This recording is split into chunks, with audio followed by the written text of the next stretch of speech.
Assalamualaikum warahmatullahi wabarakatuh. Salam sejahtera buat kita semuanya. Ya, kita mulai aja ya. Oke. Melanjutkan dan reminder ya, atau karena juga ada yang baru ya. Yang kemarin juga mungkin perlu reminder ya, karena pasti akan diulang-ulang lagi tentang mengenal aku dulu nih. Ya, tahap dasarnya mengenal aku dulu. Oke.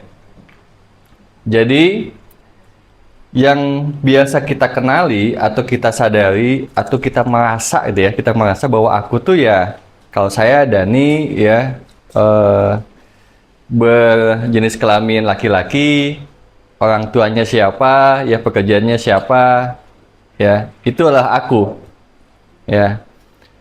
Nah, jadi ternyata bahwa aku itu beragam, beraneka ragam aku nih ya. Ada aku yang sang sumber, ya, yang suka disebut Tuhan, dan apapun namanya, dia sang Maha Pencipta, ya. Kemudian ada aku, ya. Jadi di sini sang sumber.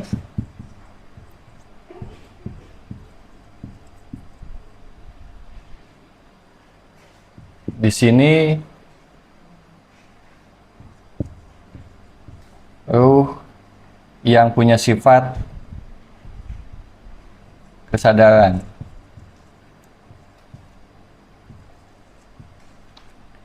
Jadi ini adalah percikan dari sini. Ya, dari sang sumber terpercik di sini. Kalau ini samudranya, ini percikan airnya. Ya. Tapi antara percikan air dengan air yang samudra sama nggak? Sama, cuma beda kuasanya. Ya, beda kuasanya. Ini pun tidak boleh mengakui bahwa aku Tuhan. Karena dia bukan samudra, dia percikannya. Meskipun dia adalah bagiannya. Ya, jadi dia punya sifat ketuhanan tapinya. Oke, dia punya sifat ketuhanan, tapi bukan Tuhan.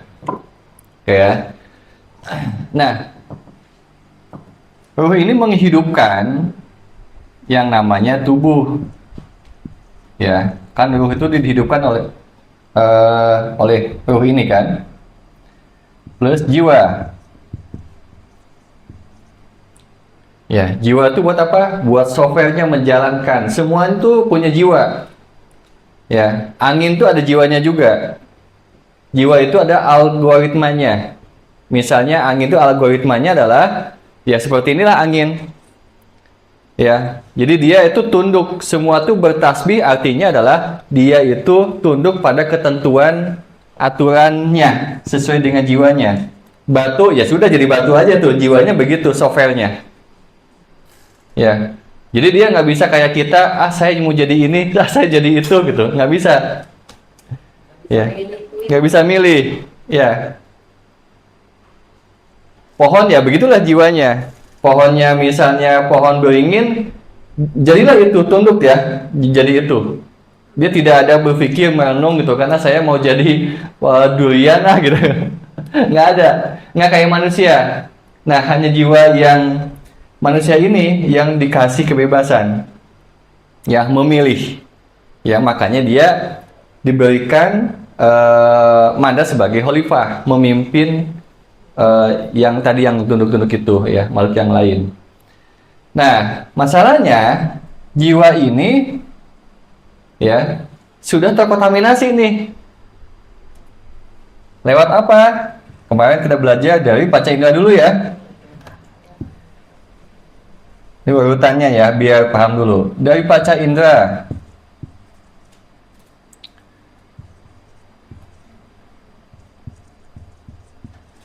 Panca indera tuh di sini menyimpan apa? Menyerap informasi. Ya kan? Informasi yang saya dengar, yang saya lihat, yang saya rasakan melalui panca indera menjadi jiwa yang seperti apa? Nah, di sini menjadi aku. Oke, misalnya punya pengalaman, informasi, punya pengalaman dulu saya pernah eh, pengalaman bahagia misalnya, pernah pengalaman terluka, ya kan? Sehingga informasi ini, ya, menjadi aku apa? Ya, aku yang terluka, aku yang bahagia, aku yang, iya, aku yang gagal, aku yang beruntung, banyak banget, ya. Aku yang pemalu, aku yang pede, ya, dan banyak banget, ya. Termasuk aku yang suka makan, juga bisa, ya. Semua suka makan kan? Saya juga suka. Siapa yang nggak suka makan? Nggak ada.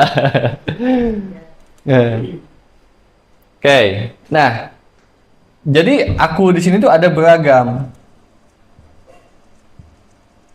Nah, masalahnya adalah ketika aku ada dibikin dua kategori deh ya, dibikin kategori aku yang sedang, ya, dari semua informasi aku yang sedang apa?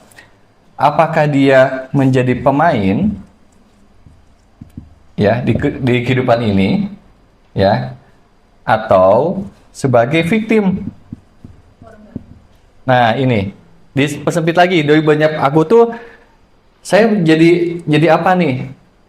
Ya, ketika jadi pemain, bahwa apapun kondisinya saya tidak akan terpengaruh, ya. Jadi meskipun kata orang mungkin kamu disakitin, tapi ini adalah perasaan saya, biasanya mainin. Kalau sebagai victim, ya ya, saya akhirnya terluka karena dia, ya. Karena saya terpuruk karena sebuah kondisi.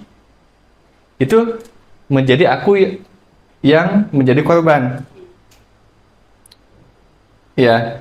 Tapi kalau sebagai pemain, apapun kondisinya, ya, saya memilih untuk sehat, saya memilih untuk bahagia, saya memilih untuk tetap berkreativitas, saya menciptakan peluang dan lain sebagainya. Ya, apapun kondisinya, saya mau keluar dari sana, saya pemainnya, saya pengendalinya, apapun. Jadi beda mental akhirnya di sini. Aku yang main tuh. Di sini akhirnya sering blaming, di sini nggak akan pernah blaming. Ya, di sini apapun bisa disalahin, termasuk dirinya, termasuk Tuhan. Ya, ya, kenapa sih begini hidup saya sih gitu ya? Ngeluh terus aja. Ini sebagai victim nih. Nah, kita minimal hijrah dulu nih ke sini gitu. Hijrah tuh di dalam diri gitu ya. Nggak usah jauh-jauh, tempatnya transformasi di sini nih. Bagaimana kita dari victim menjadi pemain? Ya. Nah, udah level di pemain ini karena dia sudah sadar. Nah, ya, karena aku yang sejatinya adalah ini. Ya, dia sudah keluar nih, memainkan ini. Kalau ini nggak muncul, tetap jadi korban. Nih, kita tutup nih. Tutup. Ada magnetnya. Nggak sengaja. Jadi nggak perlu megang-megang ya. Tubuh dan jiwa misalnya, ya, ada sebuah kondisi. Ya, yang paling gampang tadi siapa? Batitut nih. Karena angin. Menghindar. Jadi korban nih. Ya, ini yang simpel-simpel aja ya kita. Ya. Ini karena angin saya jadi nggak oke nih tubuhnya di masalah misalnya. Ya. Kemudian yang ngerasain apa? Ini kan? Dua ini.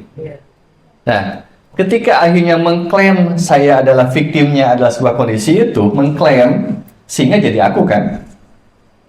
Sehingga jadi itu. Ya, jadi itu tuh, jadi itu gitu ya. Nah, karena nggak sadar bahwa itu tuh seperti benar adanya, ya semua orang juga begitu. Ya aku adalah itu. Ya, nggak sadar ada ini sebenarnya gitu. Ini adalah sebuah program, ya, sebuah program yang bisa dimainin sama ini. Contoh, ketika bahwa oh, aku tuh yang menyadari jadinya ya. Aku itu yang menyadari.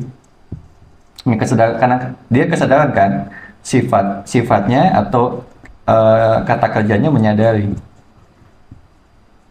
Oke, menyadari siapa? Menyadari ini.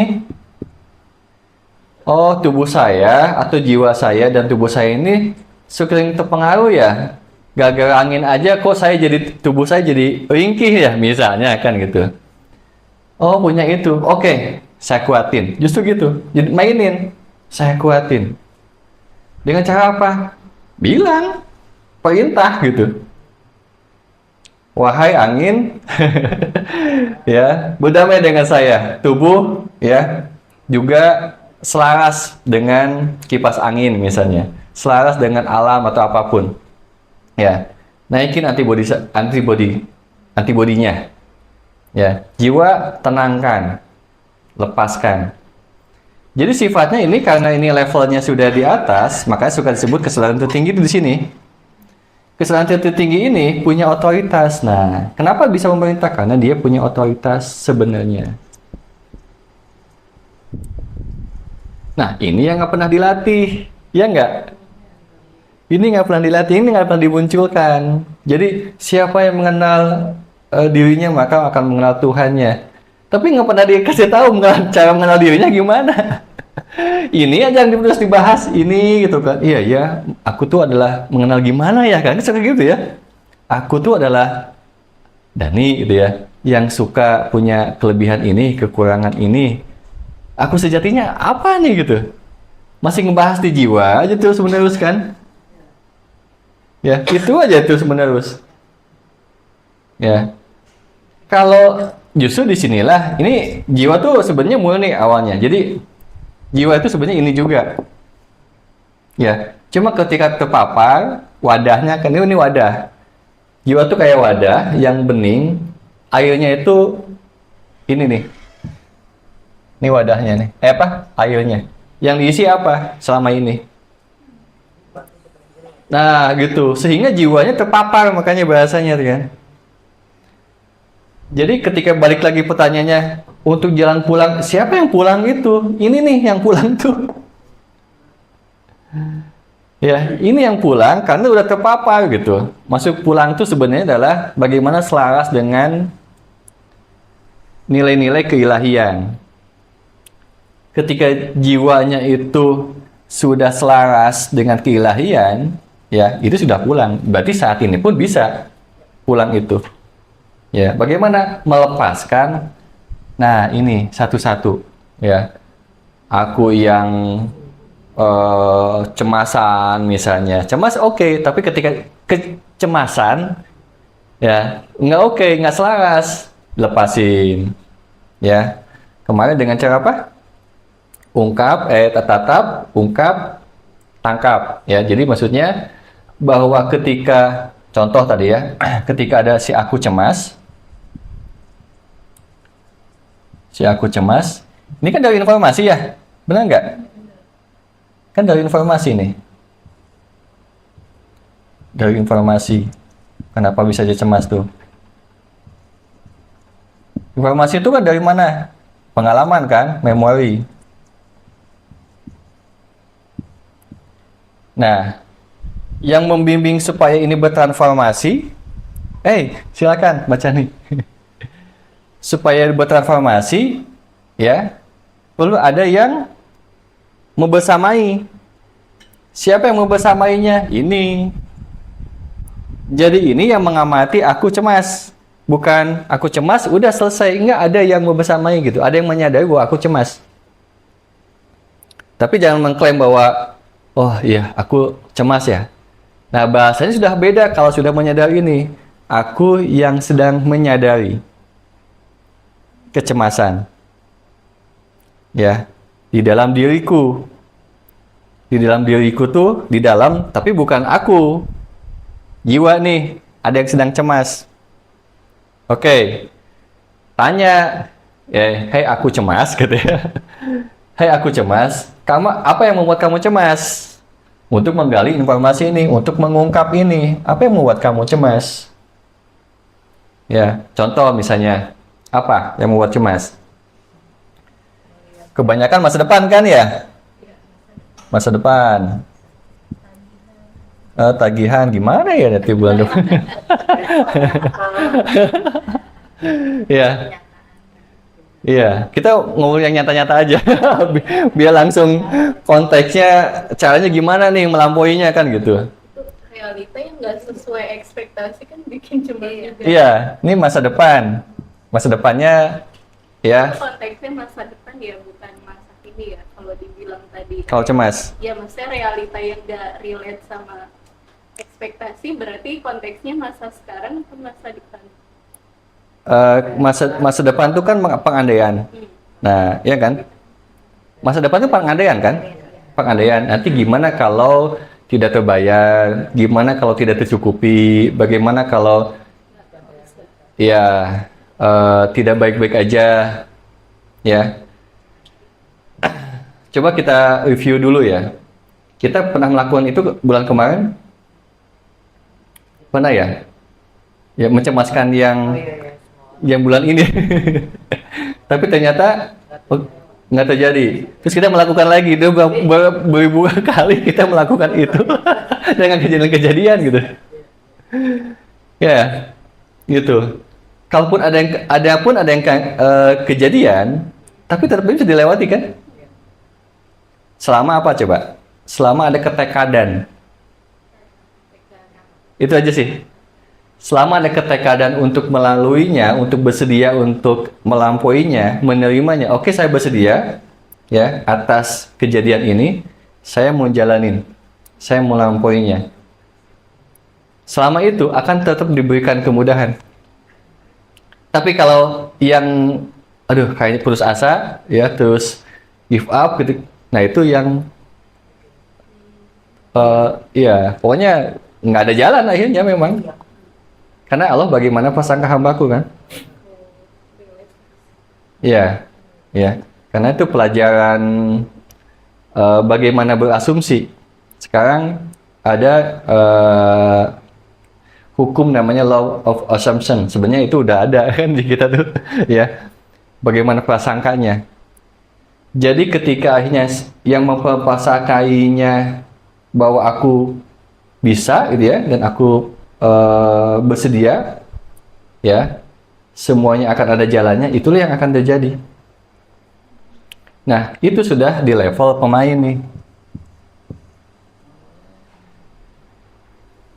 ya, bisa nih gitu. Tapi kalau sebagai victim, tapi kan gitu kan, semuanya tentang keterbatasan karena tidak melibatkan ini kan keajaiban ada di sini. Ya kan? Tidak melibatkan ini, seolah-olah bahwa 1+1 itu selalu 2 gitu. Padahal bisa 3, bisa 4, bisa 5 kalau di pelajaran matematika alam. Misal, 3 ya. kali 4 aja bisa 5.000 kan? Iya mungkin ya. Ya contoh lah misalnya kan, domba 1 sama domba 1 kan bisa 1, bisa 2, bisa 3, bisa 4. Ya nggak? Banyak kemungkinan. Ya. Nah, ini yang jarang dilibatkan. Nah, dilibatkan karena di sini selalu pakai logika. Logikanya, ya. Karena logika saya sama logika yang lain juga bisa beda. Ya. Tapi ini logika yang terbatas. Yang membatasi. Gitu. Wah, waalaikumsalam.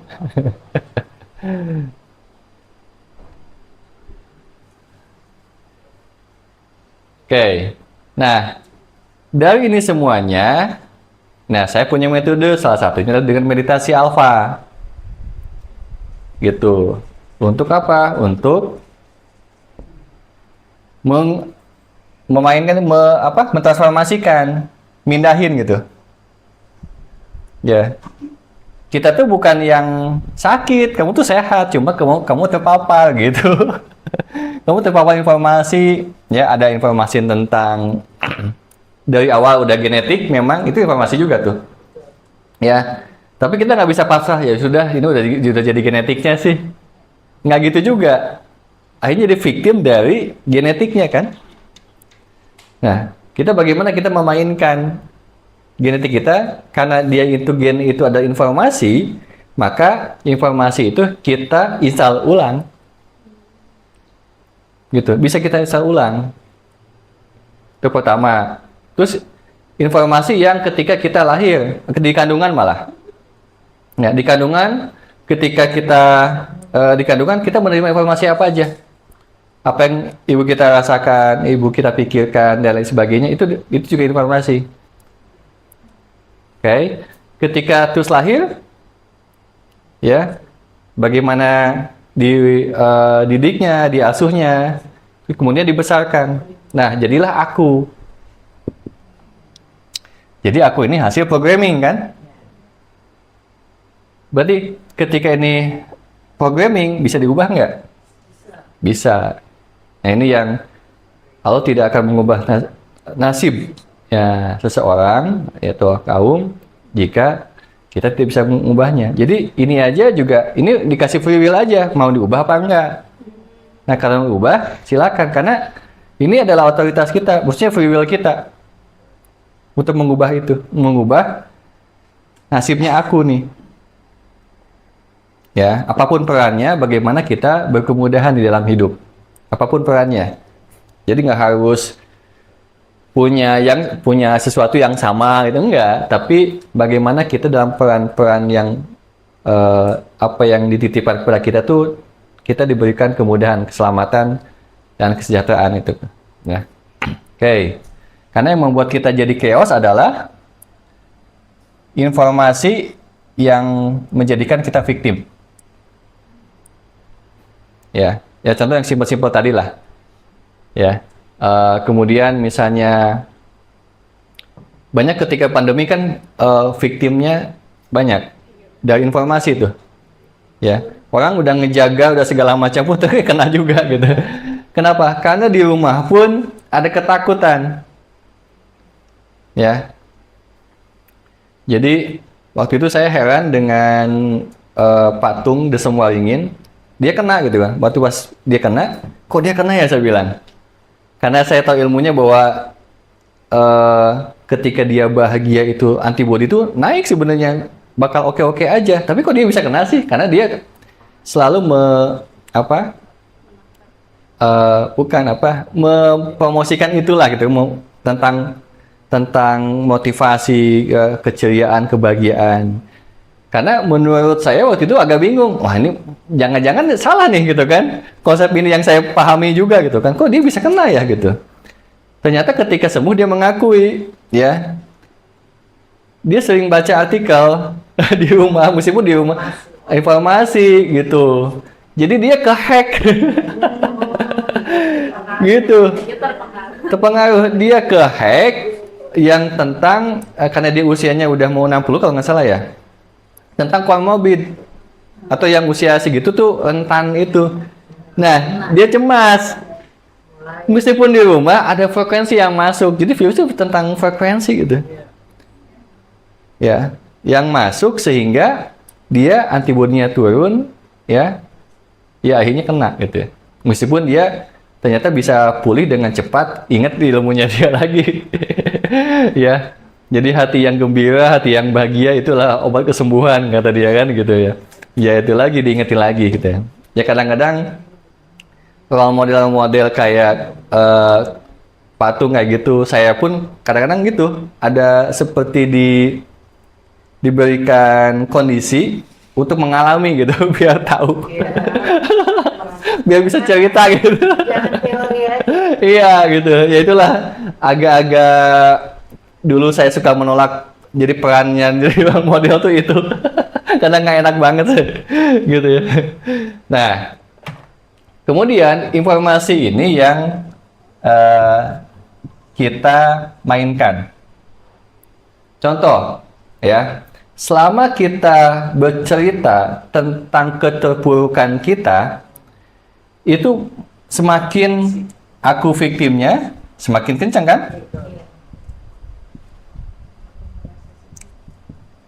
Nggak usah bercerita sama orang, bercerita sama diri sendiri. Apa yang selalu muncul di pikiran victim menganggap bahwa apa yang dialami saat itu gimana sih? Kalau bercerita, oh saya tuh yang begini, saya tuh yang begini, saya yang menderita, saya yang lemah, saya misalnya gitu. Nah itulah, jadi aku ini makin kencang. Ya, dulu saya diperlakukan ini, saya punya pengalaman ini, makin kencang tuh. Makin kencang. Berarti untuk bisa jadi ini dihapus, ya, dihapus informasinya, ya, tentang bagaimana menceritakannya diubah. Ya, oh ya, meskipun saya gagal, tapi alhamdulillah saya ada solusinya, sehingga saya bisa melaluinya. Nah, jadi begitu. Ya, sampai saat ini saya masih baik-baik aja. Nah, akhirnya atensinya kemana? Informasi-informasi yang itu juga nyata juga, tapi dibahas, yang selama ini nggak dibahas. Ya, sering banget kalau klien saya tuh kalau datang, misalnya kan, yang sakit nih, Kang, saya sakit ini, sakit itu, gitu kan. Oh iya, gitu kan. Terus yang sehatnya mana aja, saya bilang gitu. Oh, kadang-kadang ketika pertanyaan itu membuat dia shock gitu. Iya juga ya gitu kan. Iya, matanya masih sehat kan, saya bilang. Masih kan? Oke. Masih bisa napas? Masih. Bisa makan? Masih. Tapi apalagi absen yang sehat-sehat, saya bilang gitu. Ketika akhirnya, oke, ternyata sehatnya banyak. Gitu, sehatnya banyak. Oke, kalau begitu Anda itu orang sakit, orang sehat. Kalau dinilai ini ya, presentasinya gitu kan. Ya sehat sih gitu kan. Kenapa selalu akhirnya dilabeli bahwa oh saya tuh sedang sakit, saya tuh sedang sakit, saya tuh sedang sakit. Iya, saya tidak menyangkal itu, saya bilang. Tapi tolong di-acknowledge juga yang sehatnya. Ya, karena ketika energi itu sesuai dengan atensi soalnya. Ya, ketika atensinya ke sakit, dia akan makin kencang ke situ terus. Ya, malah menciptakan sesuatu yang terus-menerus merasa sakit karena selalu melabeli itu. Ya. Nah, tapi ketika kita meng-acknowledge sesuatu yang masih bisa kita syukurin, coba ditulis kalau bisa bikin jurnal malah ya. Banyak banget gitu kan. Nah, kadang-kadang salah satu terapis itu adalah PR-nya bikin jurnal gratitude misalnya. Tulis tuh. Supaya apa? Supaya mengalihkan si aku yang ini nih yang suka bandel ya, memfokuskan sesuatu yang menganggap bahwa dirinya menderita, bahwa dirinya tidak berdaya, bahwa dirinya tidak bisa apa-apa. Ya, saya bilang, kamu pernah nolong nggak? Pernah nyeberangin orang lah, misal minimal, atau minggirin batu di jalan? Pernah. Kamu tuh berharga, saya bilang.